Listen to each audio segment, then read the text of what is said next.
Program Bajak Dek-A atau bayar pajak dengan sampah berkah yang digagas para pemuda Desa Bojong Sawah ini masuk dalam top 32 di ajang kompetensi inovasi di Jawa Barat tahun 2020.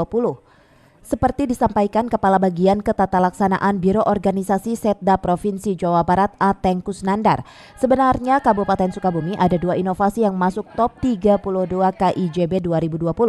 Namun hanya program Bajak Dek-A yang masuk nominasi 10 besar dan mendapat survei tim penilai. Ya untuk inovasi Bajak Dek-A ini gitu ya, alhamdulillah kan sudah masuk top 32 kompetisi inovasi Jawa Barat tahun 2020.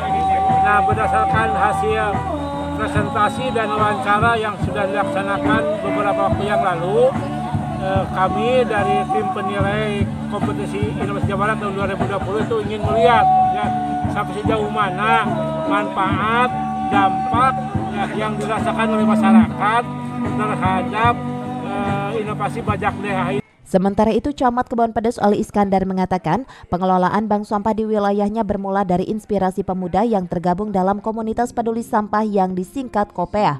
Hari ini saya didampingi oleh Kades Bojong Sawah luar biasa begitu, karena memang dari sinilah, dari Babakan Pamoyanan inilah inspirasi berkaitan dengan pengolahan sampah, kemudian membentuk komunitas peduli sampah KOPEA, terus kemudian juga kemanfaatannya kita tingkatkan. Salah satu diantaranya adalah bagaimana sampah yang tadinya masalah, musibah, itu kemudian bisa berkah kalau diolah, dipilah, dan dibilah. Kepala Desa Bojong Sawah Mahmud Faisal menerangkan, inovasi program Bajak Dek-A berupaya maksimal untuk mengolah sampah rumah tangga menjadi produk yang mempunyai nilai jual tinggi. Hasilnya, uang yang dikumpulkan dari hasil penjualan ini digunakan untuk membayar pajak kendaraan atau lainnya. Hanya mengimplementasikan inovasi yang sudah dilakukan oleh kecamatan. Secara kebetulan memang visi misi saya secara pribadi yang hari ini dijadikan visi misi pendidikan desa hampir mirip.